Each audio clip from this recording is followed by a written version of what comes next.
Alors là, c'est mathématique, là, c'est scientifique. T'es en visite. On est tous en visite. On débarque, on fait un peu de tourisme et puis on repart. In situ, une émission de tourisme scientifique.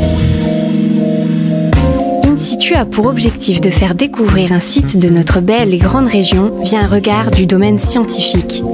Ce programme vous permettra d'aller vous promener et de découvrir des lieux par la lorgnette des sciences ou de redécouvrir des balades sous un nouvel œil. Alors, ça y est, on fait dans le tourisme. In situ s'inscrit dans le projet qui s'intitule Les Sciences du Terroir et qui est réalisé en collaboration avec les associations Kimio et Carrefour des Sciences et des Arts et soutenu par la région Occitanie-Pyrénées-Méditerranée. In situ, tous les derniers vendredis du mois à 14h et rediffusé le dimanche qui suit à 10h. Retrouvez plus d'informations et tous les podcasts sur le www.radiocampusmontpellier.fr. C'est bon pour le tourisme tout de même. Bonjour à toutes et à tous et bienvenue dans le 5e épisode de la 3e saison d'In situ. L'idée, vous faire découvrir chaque mois un lieu incontournable de notre région, le tout accompagné d'interviews de celles et ceux qui le connaissent et le font vivre.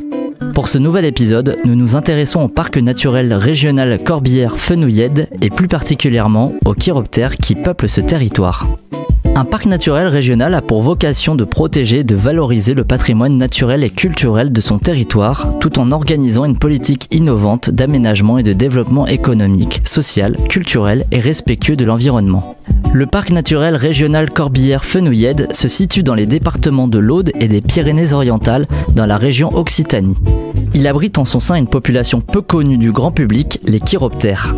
Comment gérer et valoriser un parc naturel régional, son patrimoine et son tourisme, tout en respectant la cohabitation avec les chauves-souris, leur protection et la sensibilisation du public pour ce groupe d'espèces. Dans ce 5e épisode de cette saison 3, nous nous intéressons au parc naturel régional Corbière-Fenouillèdes, son histoire, son patrimoine naturel et le groupe d'espèces qui peuplent ce territoire. Pour ce magazine, nous nous sommes entretenus avec 4 spécialistes de ce lieu.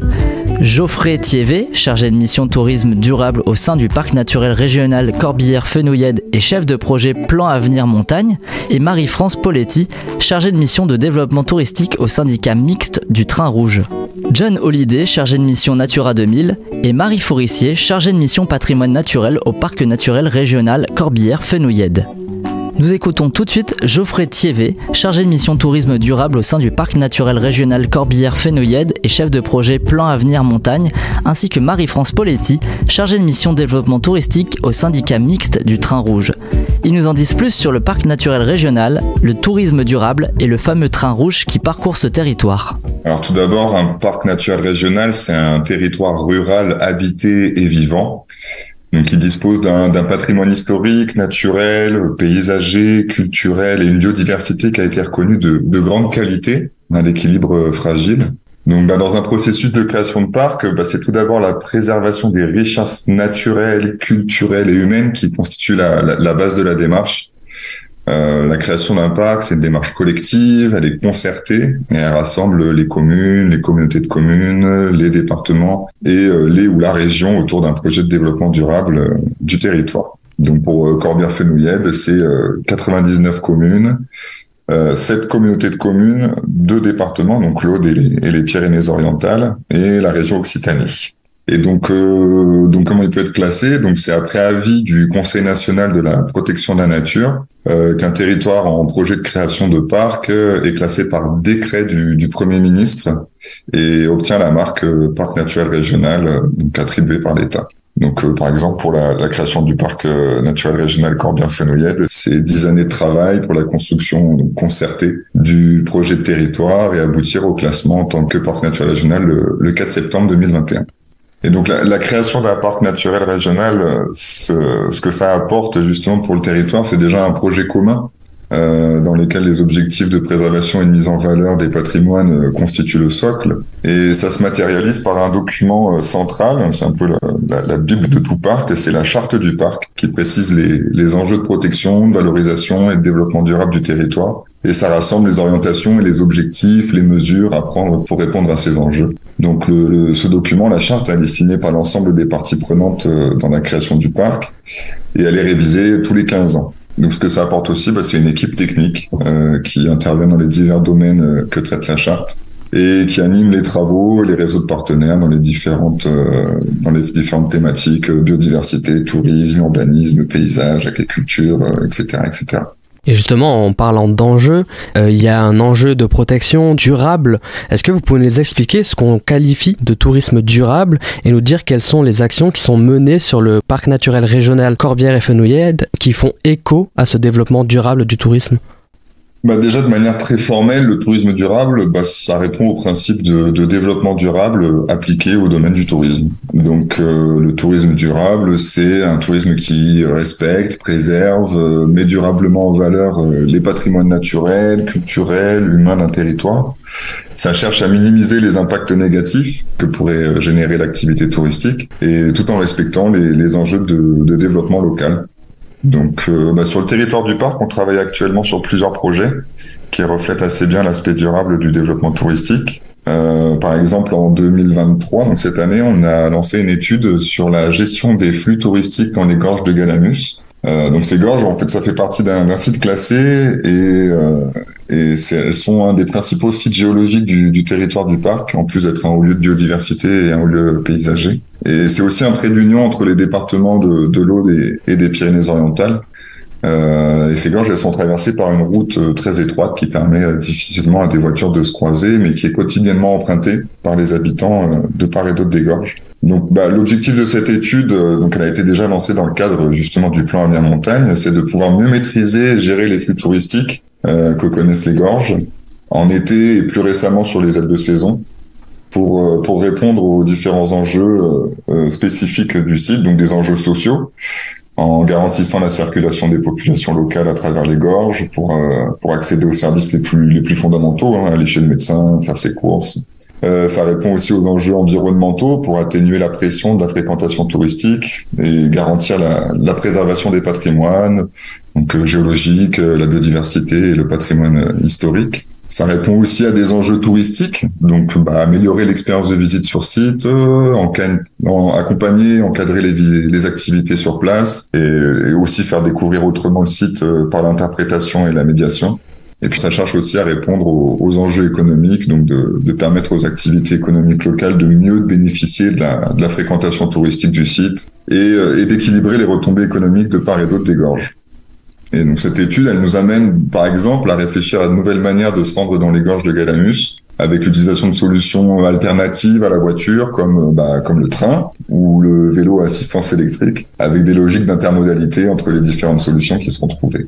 Et justement, quand on pense tourisme, quand on pense aux Fenouillèdes, vous avez évoqué le train, il y a une activité phare, historique à faire dans le Fenouillède, car il est parcouru par une ligne de train historique, par le fameux train rouge. Est-ce que vous pouvez nous présenter d'où vient son nom et quelle est son histoire ? Alors bonjour, oui, je suis chargée de mission développement touristique pour le syndicat mixte du train rouge. Et effectivement, ce train, il remet en vie une ligne qui est plus que centenaire en fait, qui a 120 ans et qui traverse le territoire du Fenouillèdes, donc le parc effectivement, et qui passe au pied des châteaux cathares sur une ligne qui fait 60 km à peu près, ponctuée de vignobles, de montagnes, de tunnels, de viaducs et qui s'achève en fait dans la haute vallée de l'Aude. Donc elle franchit 10 communes de Rivesaltes jusqu'à Saint-Martin-Lys et 2 départements dans la région Occitanie. Et justement, vous avez évoqué le passage dans les châteaux, Rivesaltes, ça fait un peu écho au Muscat. Quel type de tourisme permet ce train rouge et quel genre d'activités et de programmes vous proposez ? Alors en fait, le train rouge circule d'avril à octobre à peu près, donc il est quand même plutôt saisonnier à part des trains de Noël qui sont assez cultes parce qu'il est vraiment intégré dans son monde, dans son univers en fait local aussi. C'est pas juste un train touristique, c'est vraiment une façon de redécouvrir son patrimoine pour les gens et c'est là qu'on se rejoint, je pense, sur l'aspect tourisme durable, slow tourisme également. Puisqu'en fait, on évite de prendre sa voiture et on va pouvoir parcourir l'ensemble des paysages de la vallée de la Glie. Et à bord, on a des commentaires, donc c'est aussi une transmission en fait culturelle et on a une promotion en fait de l'ensemble des activités historiques de la ligne, que ce soit les carrières, les vignobles bien sûr, et puis après les sites plus récents comme les activités du parc naturel Corbières-Fenouillèdes, avec lequel en fait on peut aussi développer des thématiques, on va dire nouvelles pour les publics, mais en fait sont la base de ce qu'on admire à travers la fenêtre du train, c'est le paysage et c'est notamment la géologie, parce qu'on a déjà pu faire des trains basés sur la géologie qu'on va mêler après avec d'autres disciplines, avec de la musique, avec du conte. Donc c'est vrai que le train rouge, il a cet aspect de colonne vertébrale entre guillemets du parc et effectivement il s'inscrit d'autant plus dans la démarche de tourisme durable que c'est un moyen de transport collectif, donc forcément on vient à plusieurs au lieu de prendre sa voiture.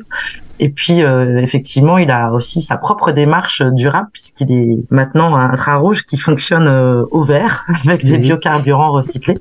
Donc c'est vrai que c'est vraiment un ensemble d'actions qui sont en cohérence pour qu'on puisse découvrir ce patrimoine, le valoriser en le préservant au maximum, à la fois des flux, à la fois des gaz à effet de serre également, et puis en incitant, puisqu'on a par exemple des actions sur des aménagements d'une voiture où on peut accueillir des vélos pour que les gens viennent à bord du train avec leur vélo, qui est gratuit, et puis redescendent. On leur fait une promotion également des sentiers de randonnée pédestres et cyclistes qu'il y a offert à faire autour de la ligne et dans l'ensemble des territoires de la ligne. Donc c'est vrai qu'on est vraiment dans une démarche où on est comme une espèce d'apéritif avec le train pour aller vraiment approfondir la découverte de ces territoires dans le respect, dans l'émerveillement, dans cette démarche durable évoquée par le PNR. Et vous avez également évoqué le fait que le train roule au vert. C'est un train rouge qui roule au vert et il est pionnier du coup dans sa catégorie de train touristique en termes de décarbonisation. Est-ce que vous pouvez nous expliquer cette démarche et nous dire comment ça fonctionne ? Alors, je vais pas rentrer dans les détails scientifiques effectivement de la décarbonation. En fait, on a rencontré lors d'un congrès des trains touristiques l'année dernière en fait une société qui s'appelle Altense et qui produit en fait des biocarburants à partir d'huile et de graisse résiduelle. Donc c'est en fait une récupération de déchets qui permet après de fabriquer un combustible qui permet lui-même donc de réduire jusqu'à 90% les émissions de CO2 par rapport au gasoil qu'on utilisait avant pour toute la flotte du train rouge. Donc c'est vraiment très significatif au niveau de la pollution, mais également des odeurs, des fumées, parce qu'on a un train découvert qui permet aux gens de découvrir le paysage à 360 degrés. Et donc c'est vrai que là aussi c'est très apprécié en termes de confort de visite et également ça permet en fait de moins consommer. Donc on a vraiment tout gagné avec cette technologie là de pur XTL là qu'on a pu développer et qu'on a pu tester. Et là ça fait donc une année entière qu'on l'a utilisé, c'est vraiment extrêmement concluant. Donc c'est vrai que c'est intéressant de se lancer. Il y a des tas de possibilités maintenant qui permettent d'avoir des énergies alternatives et donc du coup c'est vrai que ça permet là déjà un train c'est un mode de déplacement doux, mais là en plus on pouvait pas passer à l'électrification, mais ce biocarburant ça nous a vraiment permis de répondre à nos ambitions d'exemplarité en termes de développement durable. Nous venons d'entendre Geoffrey Thievé, chargé de mission tourisme durable au sein du parc naturel régional Corbière-Fenouillèdes et chef de projet Plan Avenir Montagne, ainsi que Marie-France Poletti, chargée de mission développement touristique au syndicat mixte du Train Rouge. Nous partons maintenant à la rencontre de John Holliday, chargé de mission Natura 2000. Il nous en dit un peu plus sur les populations de chiroptères et leur préservation, mais il nous présente avant tout ce qu'est une zone Natura 2000. Donc déjà, Natura 2000, c'est un réseau de sites au niveau européen. Et il faut imaginer que chaque site présente un certain nombre d'usages, d'usagers, d'habitants, et que chaque site a un animateur de site pour mettre tous ces usagers, ces habitants, ces élus autour de la table pour discuter et trouver les solutions les plus créatives sur la préservation du milieu naturel. Donc Natura 2000, cela émane de directives européennes qui va lister en fait un certain nombre d'espèces qui sont rares à l'échelle de l'Union européenne. Et donc ici, sur le territoire du parc naturel régional Corbière-Fenouillèdes, on a 6 sites Natura 2000 et donc cela témoigne d'une biodiversité assez exceptionnelle. Une biodiversité qui peut être liée à l'ensemble des paysages, de falaises, de cours d'eau, de prairies pâturées, de forêts sur le parc naturel régional. Donc, qu'est-ce que cela apporte ? Donc, c'est vraiment intéressant comme question puisque il n'y a pas d'opposition avec Natura 2000 sur les usages et sur les habitants qui sont présents. Au contraire, en fait, Natura 2000 va rechercher la synergie avec les habitants, et on considère qu'un milieu naturel qui est sain, qui est en équilibre, va apporter la ressource pour les habitants et pour les usages qui sont présents sur le territoire. Et inversement, on considère que sans certains usages, il n'y a pas un écosystème qui se retrouve à l'équilibre. Par exemple, si l'élevage s'arrête sur le territoire, les prairies se transforment rapidement en forêt, et donc on a une homogénéisation de la biodiversité. Donc Natura 2000, ça apporte vraiment cette synergie entre les habitants, les usagers et la nature. Et cette synergie, elle se fait par le dialogue, par l'échange, et ça crée vraiment une dynamique de territoire qui le rend plus vivant. Aujourd'hui, dans cet épisode, nous nous intéressons au parc naturel régional Corbière-et-Fenouillèdes, comme vous l'avez précisé, mais plus particulièrement à un groupe d'espèces un peu méconnues du grand public, même plutôt incomprises, les chauves-souris. En quoi la population de chiroptères est importante au sein de ce territoire? Pourquoi et comment les protéger?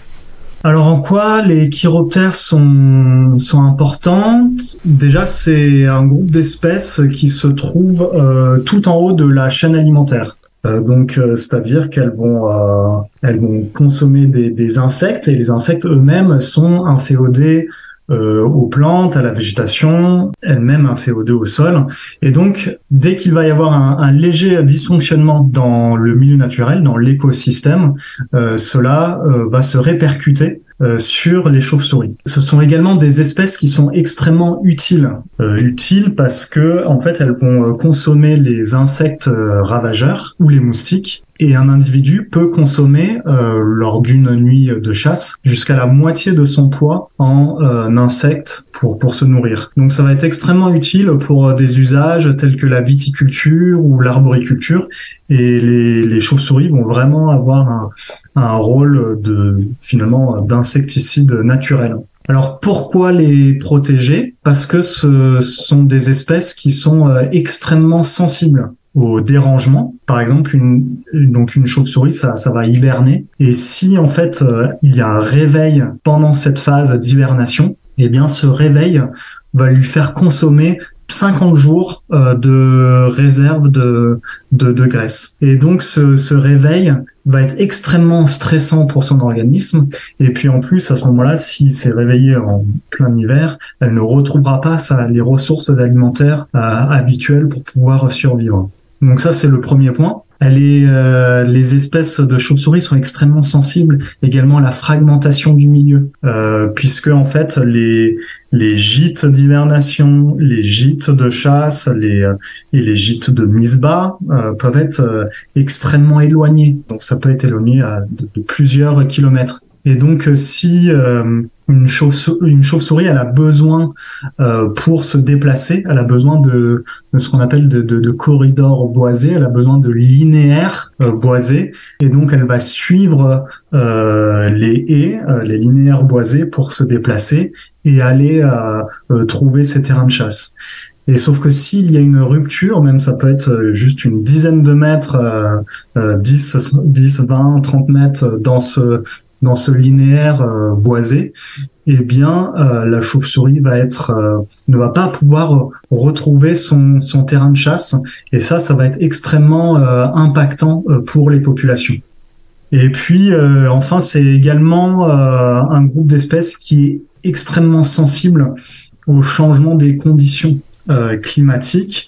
Donc ça peut être également des changements de conditions liés à la température, à l'hygrométrie ou à la luminosité. Et donc une espèce qui va être dans un bâtiment, le moindre petit changement dans les conditions, par exemple en cas de rénovation, va impacter les populations de chauves-souris. Comment est-ce qu'on peut faire pour préserver ces espèces? Eh bien, justement, en travaillant, par exemple, avec les propriétaires de bâtiments où se trouvent les chauves-souris, les populations de chauves-souris, et en voyant comment est-ce qu'on peut faire pour soit maintenir les conditions favorables pour les chauves-souris, soit améliorer les conditions. Donc souvent, les espèces, elles ont besoin d'un certain niveau de température et d'hygrométrie et ce niveau soit assez stable, et puis également d'un certain niveau d'obscurité. Donc on essaye de travailler avec les propriétaires de ces bâtiments pour rechercher les conditions les plus optimales. Comment est-ce qu'on peut faire pour les protéger? Eh bien, c'est travailler sur ce phénomène de fragmentation et donc préserver ce paysage des Corbières qui est à la fois fait de forêts, mais également de milieux ouverts, de prairies, de pelouses, et puis d'un maillage avec des haies. Donc ça, c'est extrêmement important d'avoir un paysage sur plusieurs kilomètres qui évite ces ruptures de continuité entre les différentes zones de chasse, de mise bas, d'hibernation, de repos pour les chauves-souris. Enfin, ce qui me semble extrêmement important pour ce groupe d'espèces, c'est de communiquer, puisqu'en fait, les chauves-souris, on les voit finalement assez peu, que souvent elles sont dans des endroits isolés, dans l'obscurité en journée, et puis la nuit, en fait, quand elles sortent dans le noir, et donc c'est très très difficile de les observer. Et finalement, cette méconnaissance des chauves-souris, ajouté à toute la mythologie, les croyances autour des chauves-souris, toutes les peurs qu'il peut y avoir, eh bien ça ne va pas forcément contribuer à la préservation et au maintien de ces espèces qui sont pour certaines complètement inféodées aux bâtiments et à l'homme, et donc elles ont besoin de ces bâtiments pour pouvoir survivre. Donc recréer ce lien entre l'humain et la chauve-souris me semble essentiel. Justement, vous avez en partie répondu à ma question. Afin de mieux comprendre ces chauves-souris, vous mettez en place des actions qui sont diverses afin de les étudier et de préserver ces chauves-souris. Est-ce que vous pouvez nous présenter d'autres actions que vous menez ? Les actions qu'on mène justement sur ce volet de communication. Donc par exemple, pour vous donner un exemple assez concret, c'est donc à l'abbaye de la Grâce, que vous devez connaître, connue sur le plan historique, présente une colonie de chauves-souris qu'on appelle les petits rhinolophes, une espèce de chauve-souris qui se suspend en fait par les pieds, qui se met la tête en bas, assez caractéristique de certaines espèces de chauves-souris, et on trouve une population de cette espèce dans l'abbaye de la Grâce, mais finalement en fait l'abbaye est assez connue et reconnue pour son patrimoine culturel et historique, et la colonie, elle se retrouve dans une des arrière-salles de l'abbaye qui n'est pas visitée par le public. Et là, donc avec l'abbaye et la structure qui gère l'abbaye, on travaille à valoriser cette colonie qui est présente en organisant tous les ans des animations qu'on appelle Nuit de la chauve-souris. On va aller observer avec le public les chauves-souris qui sortent la nuit de leur gîte. L'idée, c'est d'installer une caméra infrarouge sur la colonie et puis un écran dans une des salles qui sera accessible aux visiteurs de l'abbaye, pour que chaque visiteur, lorsqu'il visite l'abbaye, il puisse également observer en direct la colonie qui sera filmée, mais sans pour autant les déranger. Pour vous donner un autre exemple d'action sur les bâtiments, par exemple, il y a un vieux moulin en fait qui abrite 3 espèces qui sont extrêmement rares de chauves-souris très rares pour la région Occitanie et pour la France. Et donc ce vieux moulin, il est abandonné, et puis le toit il commence à être abîmé, et il y a des infiltrations de lumière, d'eau, et il risque même carrément de s'écrouler. Et donc ce changement drastique de conditions de luminosité et de température présente un risque très fort pour les 3 espèces de chauves-souris qui sont présentes dans ce moulin. Et puis donc là, on travaille à le restaurer. Donc on va aller chercher des subventions et aussi via des outils financiers grâce à Natura 2000 pour restaurer ce moulin, restaurer la toiture. Donc en lien, en discussion également avec la propriétaire du moulin. En faisant ces actions de restauration, on s'est également rendu compte qu'il y avait aussi toute une valeur historique à ce moulin qui date du XIIIe siècle avec un ensemble de gravures et donc là c'est intéressant, on voit qu'il y a aussi ce lien entre ce patrimoine historique et ce patrimoine naturel et donc on arrive à faire on fait cohabiter les deux mais encore mieux en fait la préservation de l'un permet la préservation de l'autre. C'est assez intéressant et ça rejoint vraiment la philosophie de Natura 2000. Nous venons d'entendre John Holliday, chargé de mission Natura 2000.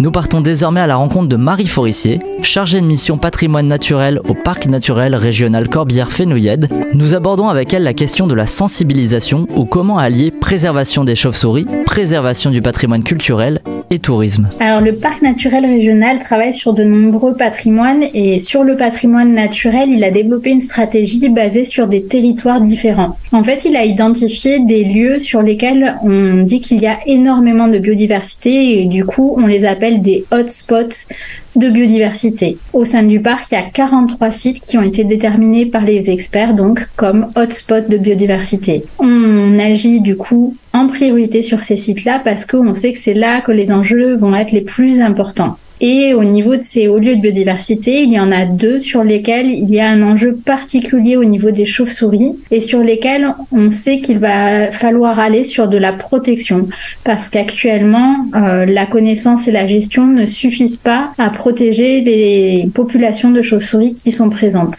Pour l'instant, on ne sait pas encore comment on va agir, mais on suit notre méthode qu'on a un peu tout le temps qui consiste en 4 actions principales qui sont connaître, gérer, protéger et ensuite valoriser. Donc là, on est en train de mener des actions qui visent, via des études scientifiques, à mieux connaître notamment les chauves-souris. Qu'est-ce qu'on fait pour mieux connaître les chauves-souris ? Eh bien, par exemple, comme l'autre fois au Poulpérios, je me suis rendue avec un expert, un chiroptérologue, sur un site. Il s'agit d'un gouffre.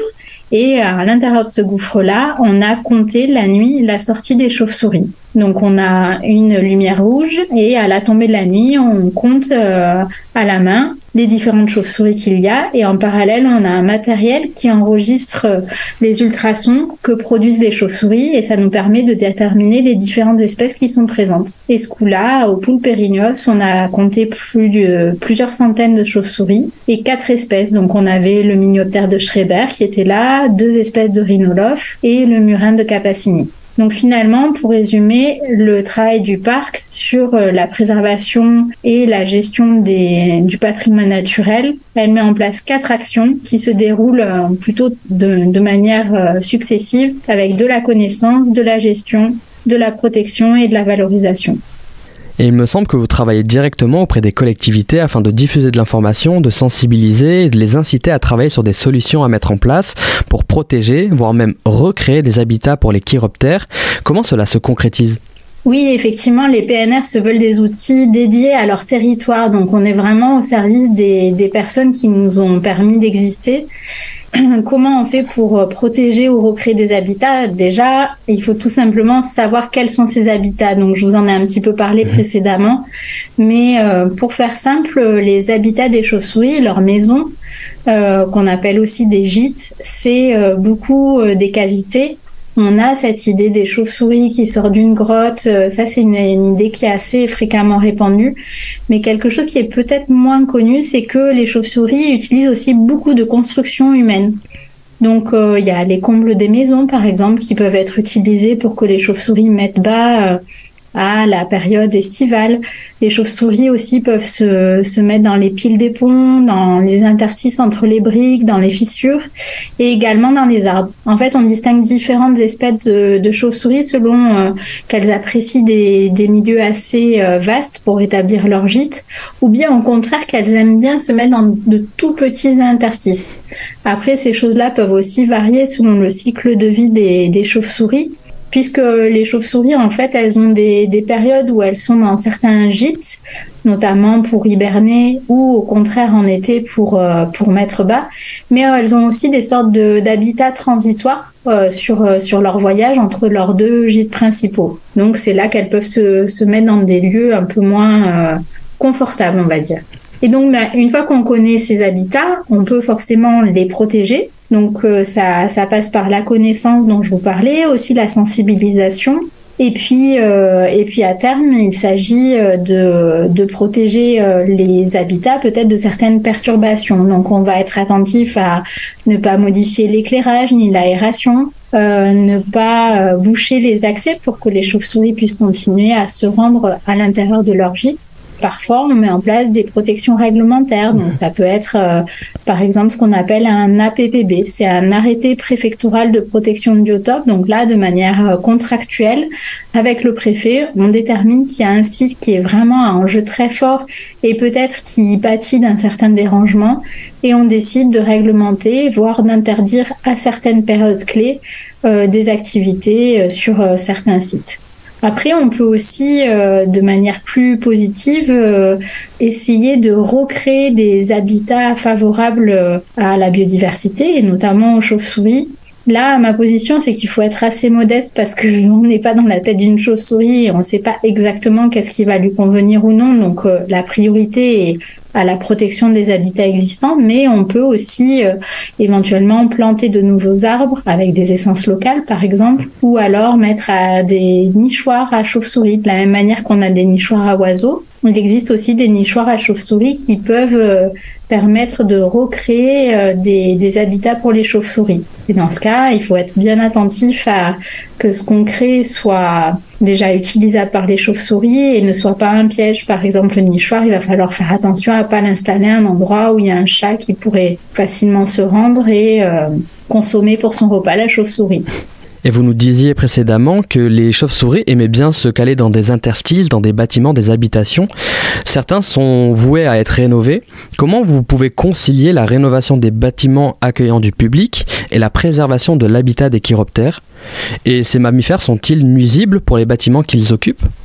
Alors tout d'abord, ce que je peux vous dire, c'est que les chauves-souris ne sont pas des dangers pour les bâtiments qu'ils occupent. Effectivement, on dit chauve-souris, on entend souris et là on se dit est-ce que ça va pas ronger certains matériaux ? Mais non, c'est une fausse dénomination. Les chauves-souris n'ont pas du tout la denture au niveau scientifique d'un rongeur, elles sont pas capables de ronger. En France, elles sont insectivores. Elles mangent beaucoup d'insectes, mais elles ne mangent pas la laine de verre, ni le bois, aucun isolant. Donc elles sont peu prolifiques. Et elles sont vraiment utiles à l'homme. Elles peuvent réguler certaines populations d'insectes comme les moustiques ou des ravageurs par leur simple consommation pour leur nourriture. Et ensuite, comment est-ce qu'on concilie la rénovation des bâtiments publics, par exemple, et la préservation de ces êtres vivants ? Comme pour toutes ces questions, en fait, quand on veut rénover, il faut se poser la question de bien faire les choses. En France, toutes les espèces de chauves-souris sont des espèces protégées. Donc, il va falloir vraiment respecter la réglementation. Mais quitte à le faire, moi, ce que je propose, c'est de bien faire les choses et d'en faire un atout parce que, par exemple, comme on l'a vu récemment sur une forteresse dans laquelle on a fait une information auprès des élus et des techniciens locaux, on s'aperçoit que c'est une belle manière de mettre en valeur un patrimoine et notamment le patrimoine naturel quand on met en valeur ces chauves-souris. Après, sur ce qui concerne directement les travaux, comme pour tous travaux, il va falloir déterminer l'ampleur et le site sur lequel on est. Est-ce qu'il y a besoin de certaines autorisations ou d'éventuelles études d'impact parce que l'ampleur des travaux ou leur localisation le nécessite. Et puis ensuite, ce qui est essentiel, c'est de bien connaître le site, de s'adapter et de dialoguer, de prendre le temps, comme souvent dans la vie, pour que les choses soient bien faites. C'est en dialoguant et en essayant de comprendre les choses qu'on y arrive. Alors concrètement, qu'est-ce qui se passe ? Comment on fait pour que, par exemple, quand on va visiter un site ou faire des travaux dessus, les choses se passent bien. Eh bien, quand on fait le traitement des charpentes, on va peut-être faire attention à ce que le traitement soit inoffensif. Il existe certains produits qui sont inoffensifs quand on utilise les dosages adéquats, qu'on le fait aux bonnes périodes et qu'on utilise par exemple des sels de bore ou des choses comme ça qui seront pas nocifs pour les chauves-souris. Après, quand on refait des crépis ou du rejointement, on peut réfléchir à la temporalité. Peut-être qu'on peut faire les travaux à un moment où les chauves-souris sont absentes du site, ou bien on peut ménager 2 petits interstices qu'on ne va pas venir rejointoyer pour que les chauves-souris puissent toujours se mettre à l'intérieur. Et puis également, on peut réaliser des cloisonnements partiels pour contenir les espèces sur certains sites, isolés phoniquement pour pas créer de dérangement, par exemple à un moment où il y a des travaux. Et toujours faire attention aux ouvertures, c'est-à-dire qu'il va falloir veiller à ne pas emmurer les chauves-souris dans un site et même si elles ne sont pas là, à ce que quand elles reviennent peut-être à une autre période de leur cycle de vie, elles puissent passer par les ouvertures par lesquelles elles passaient au préalable.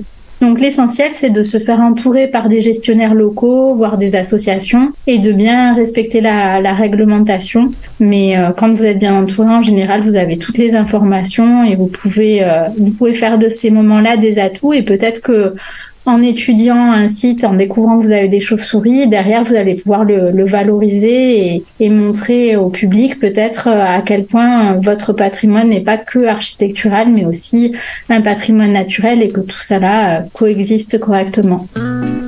Nous remercions Marie Forissier, chargée de mission patrimoine naturel au parc naturel régional Corbière-Fenouillèdes. Ainsi se termine le 5e épisode de la saison 3 d'In Situ, consacré cette fois-ci au parc naturel régional Corbière-Fenouillèdes et plus particulièrement aux chiroptères qui peuplent ce territoire. Nous remercions Geoffrey Thievé, Marie-France Politi, John Holliday et Marie Forissier pour leur participation. Rendez-vous bientôt pour un nouvel épisode. Vous pouvez également réécouter le podcast de l'émission sur le site de Radio Campus Montpellier.